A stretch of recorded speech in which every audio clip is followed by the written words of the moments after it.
The Trump administration is preparing to make it easier for American gun makers to sell small arms, including assault rifles and ammunition, to foreign buyers, according to senior U.S. officials.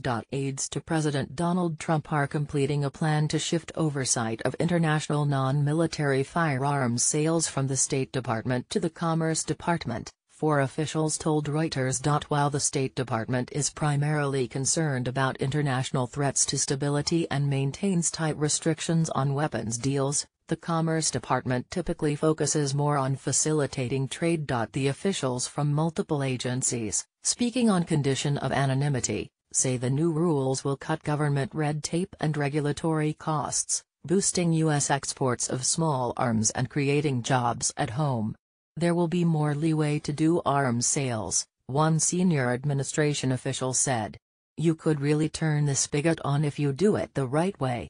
The push fits both Trump's support for the gun lobby espoused on the campaign trail and his Buy American agenda. But critics, including some lawmakers and arms control advocates, have expressed concern that any easing of export rules could make powerful weapons of the type often used in U.S. mass shootings more accessible to criminal gangs and militants that Trump has vowed to fight. The administration has all but finalized a draft of the new rules, which could be sent to the White House Budget Office for review within days, one U.S. official said. The changes, which can be implemented without congressional approval, could be made public this fall, followed by a period of public comment, with implementation as early as the first half of next year, the officials said. The officials stressed, however, that the proposed shift in oversight was not a blanket deregulation of firearms. The NSC is working through the interagency process with the State Department and the Department of Commerce to ensure that U.S.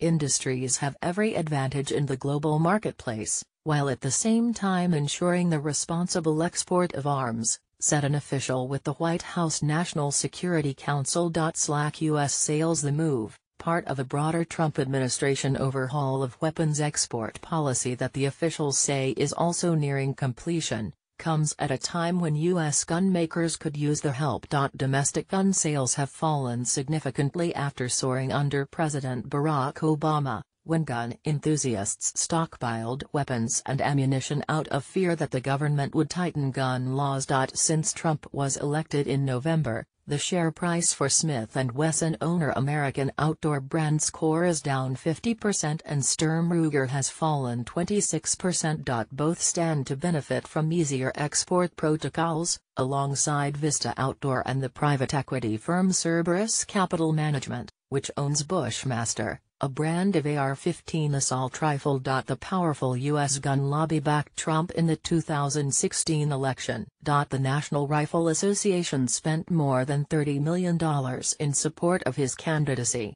I am going to come through for you, Trump told the NRA convention in April. The State Department licensed an estimated $4 billion in commercial firearms exports last year, of which $3.2 billion would shift to commerce under the new arrangement, one U.S. official said. In recent years, Canada, Australia, Thailand and Saudi Arabia have been among the top destination countries for U.S. non-military firearms exports, according to U.S. Census data. The shift to commerce could increase sales by 15 to 20% annually, predicted Lawrence Keene, senior vice president for the National Shooting Sports Foundation, a firearms industry trade association. The effort to streamline U.S. small arms export controls dates back to an Obama administration initiative begun in 2009, but which was never translated into policy. The process was repeatedly stalled by a series of U.S.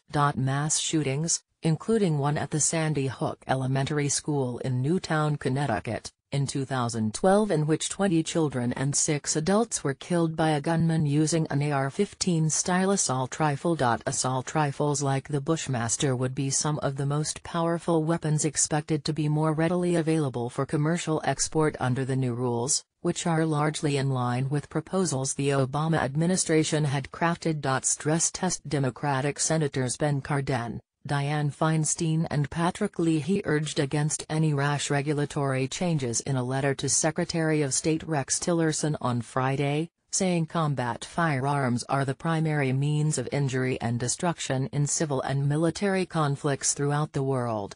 Zlatko Hadziesmejlovic, a New York attorney specializing in export controls, said the changes would be a tough stress test for U.S. arms policy. The transition appears particularly ill-timed, he said, citing recent Islamist militant attacks in Europe and heightened regional tensions on the border.